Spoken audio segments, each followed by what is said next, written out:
اس آیت کریمہ کا ترجمہ یہ بھی ہو سکتا ہے کہ چہرہ مصطفیٰ کی قسم۔ میرے دوستوں اور بزرگوں، اللہ تبارک و تعالیٰ نے اپنے محبوب پاک کے روح انور کی قسم یاد فرمایا، اس لیے کہ روح پاک مصطفیٰ سے بڑھ کر خوبصورت کوئی شے نہیں۔ اس لیے حضرت حسان بن ثابت رضی اللہ تعالیٰ عنہ جب حضور صلی اللہ علیہ وسلم کے حسن و جمال سرابہ کمال کو دیکھا تو عرض کیا وَأَحْسَنُ مِنْكَ لَمْ تَرَقَّبُ عَيْنِي وَأَجْمَلُ مِنْكَ۔ یا رسول اللہ صلی اللہ علیہ وسلم، میری آنکھوں نے آج تک آپ کے جیسا حسین جمیل دیکھا بھی نہیں، بلکہ کسی ماں نے جنا ہی نہیں۔ خلقت مبرأ من كل عیب کأنک قد خلقت کما تشاء۔ یا رسول اللہ صلی اللہ علیہ وسلم، آپ تمام عیوب و نقائص سے پاک پیدا فرمائے گئے، بلکہ آپ نے جیسا چاہا اللہ نے ویسا ہی پیدا فرمایا۔ اور مشہور صحابی رسول حضرت ابو ہریرہ رضی اللہ تعالیٰ عنہ فرماتے ہیں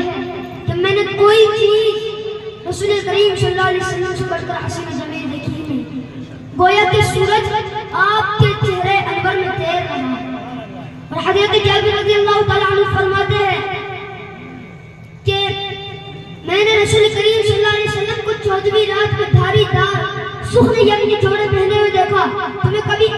آپ کی طرف دیکھتا، کبھی چاند کی طرف، تو آپ صلی اللہ علیہ وسلم میرے نزدیک چاند سے زیادہ حسین تھے۔ اسی لیے سرکار اعلیٰ حضرت فرماتے ہیں ماہ مدینہ اپنی تجلی عطا کرے، ماہ مدینہ اپنی تجلی عطا کرے، میں ڈھلتی چاندنی کو پہر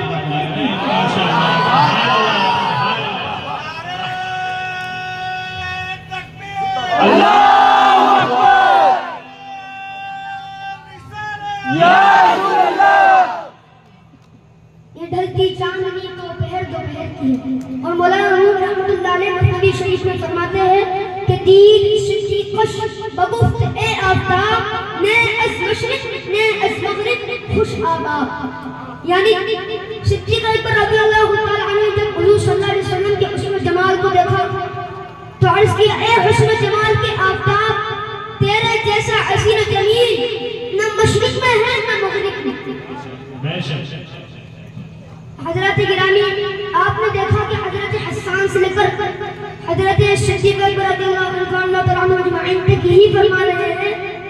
کہ پوری دنیا میں حضور صلی اللہ علیہ وسلم سے بڑھ کر کوئی خوبصورت نہیں۔ تو اب یہاں سوال کرنے والا سوال کر سکتا ہے، سوچنے والا سوچ سکتا ہے، اعتراض کرنے والا اعتراض کر سکتا ہے کہ صدیق اکبر رضی اللہ تعالیٰ عنہ اور حضرت ابو ہریرہ رضی اللہ تعالیٰ عنہ اور حضرت جابر رضی اللہ تعالیٰ عنہ، حضرت حسان بن ثابت رضی اللہ تعالیٰ عنہ نے یہ کیسے فرما دیا کہ پوری کائنات میں حضور سے بڑھ کر کوئی خوبصورت لگی، جبکہ انہوں نے پوری کائنات کو دیکھا بھی نہیں۔ ہاں یہ ممکن ہے کہ مکہ اور مدینہ میں کوئی حضور صلی اللہ علیہ وسلم سے زیادہ حسین و جمیل نہ ہو، ہاں یہ ممکن ہے کہ پورے عالم میں کوئی حضور سے زیادہ حسین و جمیل نہیں ہو، تو پھر یہ کیسے کہہ سکتے ہیں کہ پوری کائنات میں حضور سے زیادہ حسین و جمیل نہیں؟ ہاں یہ ممکن ہے کہ جہاں جہاں وہ گئے ہو، جہاں جہاں کے لوگوں کو انہوں نے دیکھا ہو،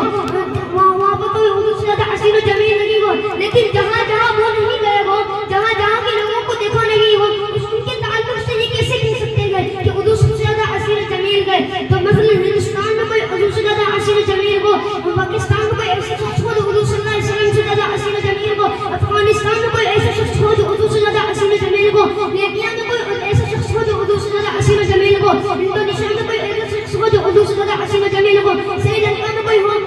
ایسا ہو جو حضور سے زیادہ حسین و جمیل ہو، چین میں کوئی ایسا ہو جو حضور سے زیادہ حسین و جمیل ہو، جاپان میں کوئی ایسا شخص ہو جو حضور سے زیادہ حسین و جمیل ہو، اور بنگلہ دیش میں کوئی ایسا شخص ہو جو حضور سے زیادہ حسین و جمیل ہو،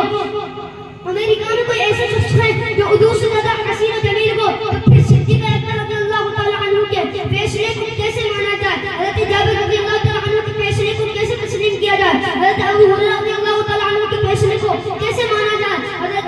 حسان بن ثابت رضی اللہ تعالیٰ عنہ یا دیگر صحابہ کرام رضی اللہ تعالیٰ عنہ اجمعین کے فیصلے کو کیسے تسلیم کیا جائے؟ اور دوسری بات یہ ہے کہ صدیق اکبر رضی اللہ تعالیٰ عنہ نے حضور صلی اللہ علیہ وسلم سے پہلے کے لوگوں کو دیکھا، حضور کے بعد کے لوگوں کو دیکھا۔ حضرت جابر نبی نے حضور صلی اللہ علیہ وسلم سے پہلے کے لوگوں کو دیکھا، حضور صلی اللہ علیہ وسلم کے بعد کے لوگوں کو دیکھا۔ حضرت ابو ہریرہ رضی اللہ تعالیٰ عنہ نبی نے حضور صلی اللہ علیہ وسلم سے پہلے کے لوگوں کو دیکھا، حضور کے بعد کے لوگوں کو دیکھا، یا دیگر صحابہ کرام رضی اللہ تعالیٰ عنہ نبی نے حضور صلی اللہ علیہ وسلم سے پہلے کے لوگوں کو دیکھا، حضور کے بعد کے لوگوں کو دیکھا۔ تو ان نفوس قدسیہ کے فیصلے کو کیسے تسلیم کیا جائے؟ آئیے میں آپ کے سوال کا جواب دیتا ہوں اور آپ کے اعتراض کو دور کرتا ہوں اور آپ کے اندر پڑا ہوا گرد و غبار صاف کر دیتا ہوں۔ آئیے آپ کو میں ایک ایسی عظیم ہستی کے بارگاہ میں لے جانا چاہتا ہوں جنہوں نے لیبیا کے لوگوں کو بھی دیکھا ہے، بنگلہ دیش کے لوگوں کو بھی دیکھا ہے، سری لنکا کے لوگوں کو بھی دیکھا ہے، چین اور جاپان کے لوگوں کو بھی دیکھا ہے، ہندوستان اور پاکستان کے لوگوں کو بھی دیکھا ہے، افغانستان کے لوگوں کو بھی دیکھا ہے،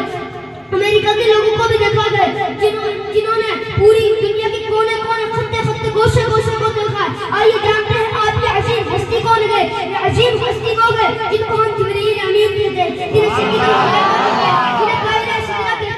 جبرائیل امین کی وہ ذات ہے جنہوں نے حضرت آدم کو بھی دیکھا، حضرت نوح کو بھی دیکھا، حضرت ابراہیم کو بھی دیکھا، حضرت اسماعیل کو بھی دیکھا، حضرت اسحاق کو بھی دیکھا، حضرت یعقوب کو بھی دیکھا، حضرت یوسف کو بھی دیکھا، حضرت یونس کو بھی دیکھا، حضرت لوط کو بھی دیکھا، حضرت ہود کو بھی دیکھا، حضرت زکریا کو بھی دیکھا، حضرت صالح کو بھی دیکھا، حضرت یوسف کو بھی دیکھا، حضرت شعیب کو بھی دیکھا، حضرت یوسف کو بھی دیکھا، حضرت موسیٰ کو بھی دیکھا،